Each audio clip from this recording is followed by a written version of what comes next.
Gurugram land deal case में Robert Vadra से लगातार 3 दिन ईडी ने पूछताछ की। हालांकि शुक्रवार को वाड्रा को पूछताछ के लिए नहीं बुलाया गया। 2008 के इस केस में वाड्रा से 2019 में भी पूछताछ हुई थी, लेकिन इस बार ईडी के नए सवालों में वाड्रा फंसते हुए नजर आ रहे हैं। देखिए।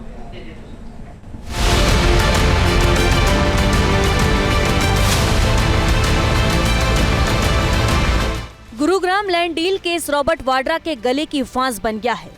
प्रवर्तन निदेशालय लगातार लैंड डील से जुड़े सवाल पूछ रहा है, जिनके जवाब देने में वाड्रा के पसीने छूट रहे हैं।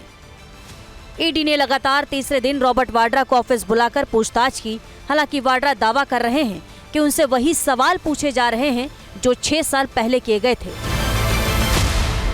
15 अप्रैल को रॉबर्ट वाड्रा से 6 घंटे की पूछताछ हुई। 16 अप्रैल को ईडी ने करीब 4 घंटे वाड्रा से सवाल किए और 17 अप्रैल को 4 घंटे तक रॉबर्ट वाड्रा से पूछताछ की गई। लगातार तीसरे दिन की पूछताछ के बाद वाड्रा झल्लाते हुए नजर आए। आरोप लगाया कि 6 साल बाद फिर पुराने सवाल दोहराए जा रहे हैं और केस में कुछ नया नहीं है। 1 घंटे की क्वेश्चनिंग हुई है। It's nothing. All the questions which I've answered before are being answered again. It's no issue. I had nothing to hide. Everything was answered. Everything will be answered again. Vadra पूछताछ को राजनीतिक प्रतिशोध करार दे रहे हैं, एजेंसियों के दुरुपयोग की बात कर रहे हैं और कह रहे हैं कि उन्हें ज्यादा दबाव दिया जाएगा तो वो और ज्यादा मजबूत बनकर उभरेंगे। वाड्रा से पूछताछ 2008 के जमीन खरीद मामले में हो रही है। गुरुग्राम और तब के गुड़गांव के शिकोहपुर में वाड्रा की कंपनी ने 3.5 एकड़ की जमीन खरीदी थी। ये जमीन 7.5 करोड़ में ओंकारेश्वर प्रॉपर्टीज से खरीदी गई थी। इस जमीन पर वाड्रा की कंपनी ने कॉलोनी बनाने की परमिशन मांगी, जो उसे हुड्डा सरकार ने दे दी। फिर इसी जमीन को वाड्रा की कंपनी ने बिना कॉलोनी बनाए डीएलएफ को 58 करोड़ में बेच दिया। इसके अलावा डीएलएफ को गुरुग्राम के वजीराबाद में भी 350 एकड़ जमीन दी। इस जमीन के आवंटन का आरोप तब की भूपेंद्र हुड्डा सरकार पर है। ईडी अब इसी मामले में वित्तीय अनियमितताओं की जांच कर रही है। अब कांग्रेस आरोप लगा रही है कि केंद्र सरकार बिना वजह वाड्रा को परेशान कर रही है। जिस कंपनी को सेक्शन 25 में गठित किया गया हो, यानी कुछ ले ही नहीं सकती, उसके डायरेक्टर्स पे आरोप, ये भाजपा की घटिया, दूषित और गूढ़सेवादी प्रवृत्ति को दर्शाती है।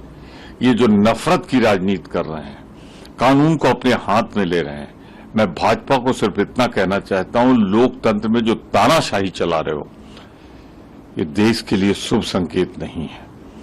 हमें भरोसा है अदालत पे, हमें भरोसा है कि उसमें ऐसा कुछ हो ही नहीं सकता सेक्शन 25 की वजह से। हालांकि जमीन के सौदे को हरियाणा के आईएएस अशोक खेमका ने फर्जी लेन देन बताते हुए जमीन का म्यूटेशन रद्द कर दिया था, जिसके तुरंत बाद खेमका का तबादला कर दिया गया।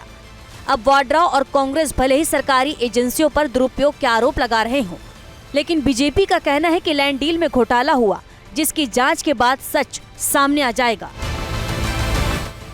नकली गांधी परिवार जो है, ये खानदानी भ्रष्ट और खानदानी चोर हैं।